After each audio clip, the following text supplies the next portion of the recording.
తిరుమల దేవుడికి ఆదాయాన్ని తెచ్చిపెట్టే దేవదేయ గ్రామాలు 400కు పైగా ఉండేవి. వాటి మీద సంపూర్ణ హక్కులు దేవుడివి, అంటే ఆలయ యాజమాన్యానివి మాత్రమే. ఇప్పుడు ఆ గ్రామాల మీద హక్కులు ఆయనకి, అంటే యాజమాన్యానికి లేవు.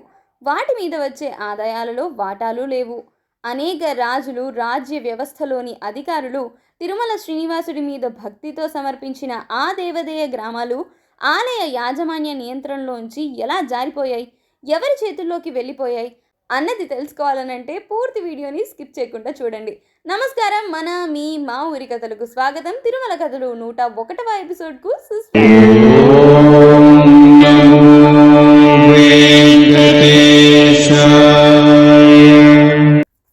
మీరింకా ఈ ఛానల్ని కనుక సబ్స్క్రైబ్ చేయనట్లయితే వెంటనే సబ్స్క్రైబ్ చేసుకొని పక్కనే ఉన్న బెల్ ఐకాన్పై క్లిక్ చేయండి. ఈ వీడియో నచ్చితే లైక్ చేసి, షేర్ చేసి, కామెంట్ చేయండి. ఇక అసలు కథనంలోకి వెళ్తే, ఆనందరంగ పిల్లై డైరీ ప్రకారం తిరుమల ఆదాయాన్ని ఆర్కాటు కుర్ర నవాబు ఈస్ట్ ఇండియా కంపెనీకి కట్టబెట్టాడని మునుపటి ఎపిసోడ్లో చెప్పుకున్నాం. ఇలా ఎంతో కాలం నుంచి ఆలయానికి దేవదేయాలుగా వచ్చిన గ్రామాలు, వాటి మీద ఆదాయంపై జరపబడే ఉత్సవాలలో నైవేద్యాలు, ఇతర ఆలయ సౌకర్యాలను ఆలయ అధికారులకు, పాలెగాళ్లకు, జమీందార్లకు ఎందుకు ఇచ్చారన్నది పెద్ద ప్రశ్న. ఒకవేళ ఆ గ్రామాల నుంచి ఆదాయాలు ఆగిపోయాయని అలా చేశారా అనంటే లేదే. అమల్దార్లు అంటే రెంటర్లు నవాబుకు, అటు తర్వాత ఈస్ట్ ఇండియా కంపెనీ వారికి కడుతున్న ధనంలో ఒక భాగం ఆలయంలో ఉత్సవాలలో యాత్రికుల నుండి వచ్చింది. రెండవ భాగం తిరుమల దేవాలయ దేవదేయ గ్రామాల నుంచి వచ్చింది. మరి దేవదేయ గ్రామాల ఆదాయాన్ని ఆలయానికి ఇవ్వకుండా మొత్తం అమల్దారు, నవాబు, కంపెనీ పంచుకుంటే ఆ ఆదాయంతో జరిగే ఉత్సవాలు అమల్దార్ల కాలంలో ఆగిపోయాయా? అలా లేదు, ఉత్సవాలు జరుగుతూనే ఉన్నాయి. వీటన్నిటినీ పరిశీలిస్తే ఒకటి అనిపిస్తుంది. ఒకసారి అమలుదారు అంటే రెంటరు పద్ధతి ఆలయంలో ప్రవేశపెట్టాక అమల్దారుకు ఆలయాన్ని 3 సంవత్సరాల కోసం ఇచ్చినా ఆలయం నుండి, ఆలయం ఆస్తులు అంటే గ్రామాల నుండి ఎంత ఎక్కువ వసూలు చేయగలిగితే అంత చేయాలన్నది అమల్దారు ఉద్దేశం.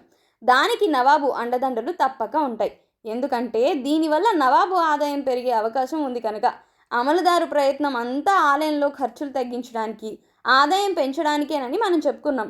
అయితే కర్ణాటక యుద్ధాలు మొదలైన కాలంలో ఆలయానికి ఉన్న దేవదేయాల నుండి రావలసినంత ఆదాయం రాజకీయ అనిశ్చిత పరిస్థితుల వల్ల రావడం లేదని, తిరుమలకు దూరంగా రాజ్యంలో ఉన్న గ్రామాల నుంచే గాక తిరుపతి మండలంలోని గ్రామాల నుంచి కూడా ఆదాయం సరిగా రావడం లేదన్న విషయము మనం గమనించాం.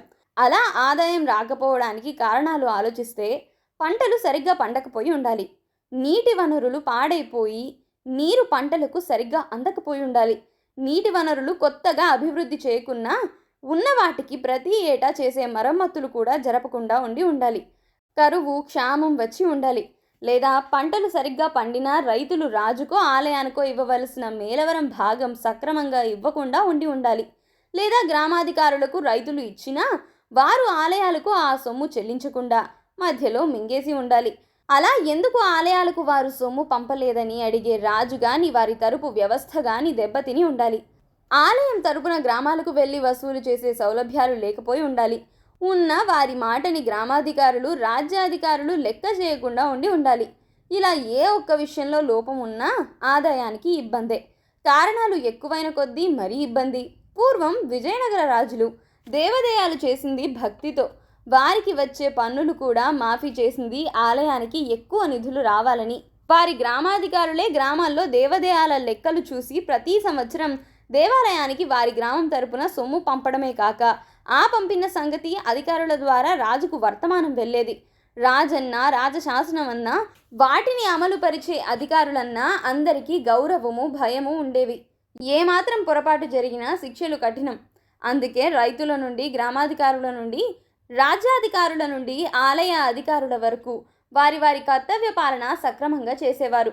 అటువంటి పాలన వ్యవస్థ కర్ణాటక యుద్ధాలతో దక్షిణాదిన దెబ్బతింది. రాజులు దెబ్బతిన్నారు, రాజ్యాలు చిన్న భిన్నమయ్యాయి.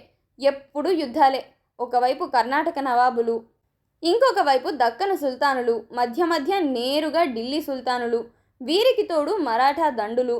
వీరు చాలదన్నట్లు ఒకవైపు ఇంగ్లీషు కంపెనీ వారు, ఇంకొక వైపు ఫ్రెంచి వారు. ఎవరు ఎవరితో కలిసి యుద్ధం చేస్తున్నారో చెప్పలేని పరిస్థితి. రాజ్యాధికారులకు, గ్రామాధికారులకు, రైతులకు ఎవరికి కప్పం కట్టాలా అన్నది ఒక సమస్య. ఇబ్బందులు వచ్చినా ఎవరు పరిష్కరించారో తెలియని అయోమయ స్థితి. రాజుగారికి కట్టవలసిన వాటికే దిక్కులేదు. ఇక దేవుడి మాన్యాలకు కట్టకపోతే పట్టించుకునే నాథుడు కరువయ్యాడు. అటువంటి పరిస్థితుల్లో ఆలయ బాధ్యతలు అమల్దార్కు ఆర్కాటు నవాబు ద్వారా సంక్రమించాయి. ఆలయంలో పూజలు, ఉత్సవాలు, నైవేద్యాలు, జీతాలు, నైవేద్యాలలో భాగాలు, యాత్రికుల అవసరాలు అన్నీ జరగాలి కదా. ఆలయానికి తరతరాలుగా వచ్చిన ధనం, బంగారం, ఇతరాలన్నీ ఆదాయం పెంచడానికని నీటి వనరుల కోసం దేవాదేయ గ్రామాలపై, దేవాదేయ భూములపై ఖర్చు చేసేవారు. కనుక మూలధనం రూపంలో ఆలయంలో ఎక్కువ నిధులు ఉండే అవకాశం లేదు. ఆలయ అధికారులు, స్థానత్తారులు, అర్చకులు, జియ్యంగార్లు, ఆచార్య పురుషులు, ఇతర బైరాగులు, గొల్ల మిరాశీలు, అన్నమయ్య వంశీకులు, మిరాశీదారులు, ఇతరులు అందరూ నైవేద్యాల కోసమే దేవాదేయాలను, తర్వాతి కాలంలో గ్రామాల దేవాదేయాలను చేసేవారు. దాదాపు 40 గ్రామాలు అలా దేవాలయ అధికారులు చేసిన దేవాదేయాలే. అమల్దార్లు అధికారంలోకి వచ్చాక ఆలయ గ్రామాల ఆదాయం విషయంలో ప్రత్యేక శ్రద్ధ తీసుకొని ఉండాలి. తమ కాంట్రాక్టు 3 సంవత్సరాలకు కాబట్టి తాము పెద్ద ఎత్తున పెట్టుబడులు పెట్టే పరిస్థితి లేదు. ఆలయం సిబ్బంది మీద ఎక్కువ ఖర్చు పెట్టగలిగిన స్థితి లేదు. ఏదో విధంగా గ్రామాల నుంచి వచ్చే ఆదాయం నికరంగా ఉండాలి, వీలైనంత ఎక్కువగా ఉండాలి. అందుకే ఆ గ్రామాలను ఆయా అధికారులకే అప్పగించి వారు వసూలు చేసుకొని ఆలయం నుండి వారికి రావాల్సింది తీసుకొని అమల్దారుకు కొంత ఇచ్చేటట్లు ఒప్పందాలు చేసుకొని ఆయా గ్రామాల బాధ్యత జియంగార్లకు, అర్చకులకు, ఆచార్య పురుషులకు, ఇతరులకు ఇచ్చేసేవారు. ఇచ్చిన గ్రామాల సంఖ్య చూస్తే అది వారు చేసిన దేవాదాయాలు బట్టే అన్న విషయం అర్థం చేసుకోవచ్చు. మిగతా గ్రామాలన్నీ కాళహస్తి, కార్వేటి నగరం, మట్ల జమీందారులు లేదా పెద్ద పెద్ద పాలేగాళ్ళు, మామండూరు, తిరుపతి, కరగంబాడి, నాగపట్ల వారి ప్రాంత గ్రామాలు పరిపాలన సౌలభ్యం కోసం, నికర ఆదాయం కోసం వారి వారి పరిధుల్లో ఉన్న దేవాదేయ గ్రామాల పరిరక్షణ, ఆదాయ వ్యవస్థ ఆయా జమీందారులకు, పాలేగాళ్ళకే అప్పగించబడి అమల్దారు వారితో ఏ గ్రామానికి ఎంత ఇవ్వాలో ఒప్పందానికి వచ్చి ఉండాలి. తరతరాల నుండి ఈ జమీందారులు, పాలేగాళ్ళు తిరుమల శ్రీ వెంకటేశ్వరుని భక్తులే. కనుక దైవభక్తి ఒకవైపు ఉన్నా ఆర్థికంగా అనువుగా ఉండటంతో ఈ వ్యవస్థ అటు అమల్దారికి, ఇటు వీరికి ఆచరణయోగ్యంగా తోచి ఉండొచ్చు. దీనికి నవాబుకు అభ్యంతరం ఉండటానికి అవకాశం లేదు. ఎటొచ్చి ఆలయానికే కొంత రావాల్సిన ఆదాయానికి గండి. కానీ అసలు ఆదాయం రాకుండా ఉండటం కంటే ఇది మేలు కదా. అయినా అడిగేదెవరు? ఎవరైనా అడగగలిగితే జియర్లు, అర్చకులు, ఆచార్య పురుషులు, ఇతర మిరాశీదారులు. వారికి వారి వారి గ్రామాలు ముట్టాయి కదా. నష్టం వచ్చినా లాభం వచ్చినా బాధ్యత వీరిదే. ఇంకెవరిని అనే పరిస్థితిలో వారు లేరు. అలా ఆలయంలో స్వామివారికి ఆనాటికి ఉన్న 187 గ్రామాలు ఇతరుల అధీనంలోకి వెళ్ళాయి. ఇంకా చాలా గ్రామాలు తిరుపతికి దూరంగా ఉన్న ప్రాంతాల్లో, అటు తమిళ దేశం, కన్నడ దేశం, ఆంధ్రదేశంలో ఉన్న గ్రామాల ప్రసక్తే లేదు. దాదాపు దూరంగా ఉన్న 200 గ్రామాల నుండి ఆదాయం రాకపోగా ఆలయ యాజమాన్యం చేతుల నుండి గ్రామాలు, భూములు జారిపోయాయి. ఈ పరిస్థితులను ఆసరాగా తీసుకొని ఈస్ట్ ఇండియా కంపెనీ వారు 1801లో ఆలయ పరిపాలన నేరుగా చేయాలని సంకల్పించినప్పుడు 187 గ్రామాలు కంపెనీ పరం చేసుకున్నారు. ఆలయానికి వచ్చేది, ఎవరి అధీనంలో ఉన్నాయో వారికి వచ్చేది అన్నీ జప్తు చేసి గ్రామాలన్నీ ప్రభుత్వ పరం చేశారు. దేవాదేయాలు రద్దు చేసి వాటిని జిరాయితీ భూములు, గ్రామాలుగా పరిగణించారు. దాంతో ఆదాయాలు, ఆ ఆదాయాలతో చేసే ఉత్సవాల నైవేద్యాలు, ఆ నైవేద్యాల భాగాలతో బతికే ఆలయ అధికారులు, రామానుజ కూటాలు, నందనవనాలు అన్నీ రద్దయిపోయాయి. తిరుమల వైభవానికి, ఆలయం చేస్తున్న హిందూ ధర్మ పరిరక్షణకు బలమైన దెబ్బ తగిలింది. దిగదుడుపుగా ఒక చిన్న మొత్తం తస్దీక్ అంటే కాంపన్సేషన్ ఇచ్చినట్లు చూపించారు. ఇదిలా ఉంచితే కర్ణాటక యుద్ధాల్లో ఆర్కాటు నవాబు 1748లో తిరుమల వెంకటేశ్వర ఆలయం ఆదాయం ఈస్ట్ ఇండియాకు ఇచ్చిందని చెప్పుకున్నాం. ఆదాయం అయితే కంపెనీకి వచ్చేది, కానీ ఆలయ వ్యవహారాలు అంటే ఆలయం మేనేజ్ చేయడానికి ప్రతినిధిని నియమించడం, సంవత్సరానికి ఎంత రుసుం చెల్లించాలి వగైరా విషయాలు ఆర్కాట్ నవాబు తరఫున మొదట మహమ్మద్ అలీ, ఆ తర్వాత అతని కొడుకు చూసేవారు.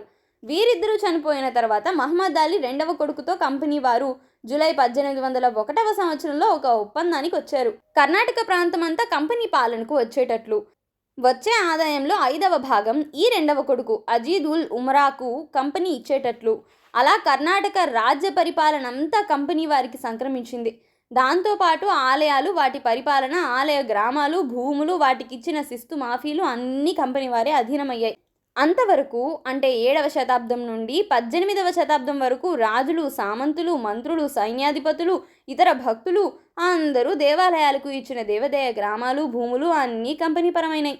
ఈ దేవాదాయ భూములకు ఆయా కాలాల హిందూ రాజులు వారిచ్చిన దేవాదాయాలకే కాక దేవాదాయాలకు ఎవరు భూములు, గ్రామాలు దానం చేసినా ఆ భూములపై పన్నులు, ఇతర శిస్తులు మాఫీ చేసి అలా వచ్చిన ఆదాయాన్ని కూడా దేవాలయాలకు అందేట్లు చూసే ఏర్పాటు జరిగింది.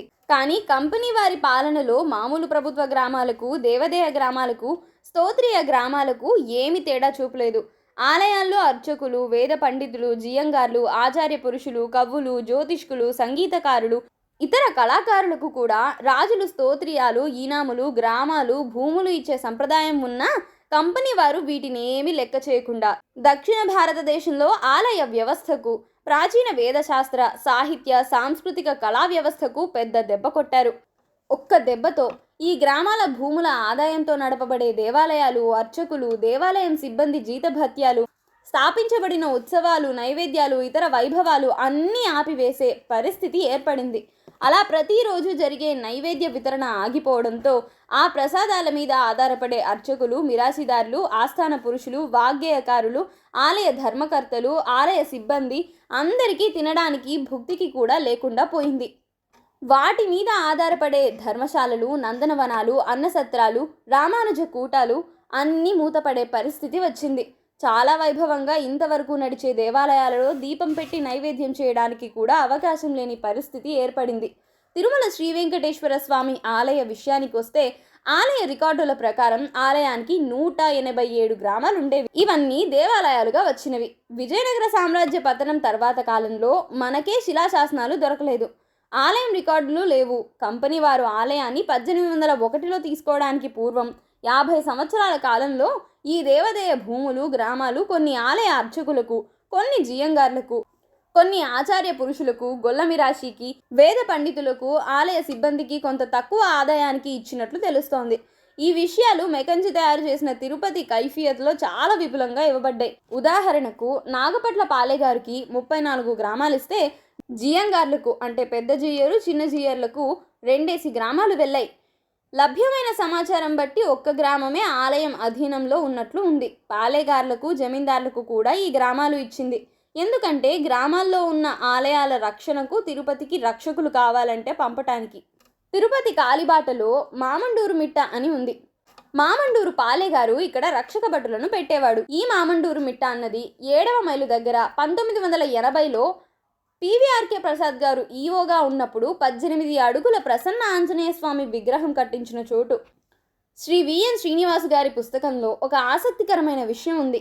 అదేంటనంటే 30 సంవత్సరాల పాటు తిరుమల ఆలయంలో అమల్దారుగా పనిచేసి అంటే 1744 నుండి 1781 మధ్యకాలంలో శ్రీనివాసాచారి అనే ఆయన తిరుచానూరులో భూమి తీసుకున్న దాన్ని స్తోత్రియం చేసి 26 స్థలాలుగా చేసి 26 మంది బ్రాహ్మణులకు పంచిపెట్టాడట.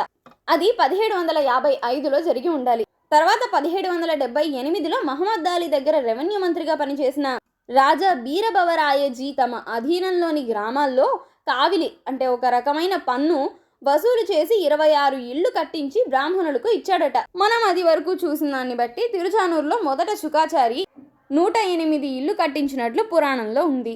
తర్వాత కాలంలో తిరుచానూరు సభ కొండపై దేవస్థానం వ్యవహారాలు చూసేదని, దానిలో 108 మంది శ్రీ వైష్ణవులు ఉండేవారని, అందులోంచే తర్వాత కాలంలో 3 స్థానత్తారులుగా ధర్మకర్తల మండలిలో ఉండేవారని కూడా చూసాం.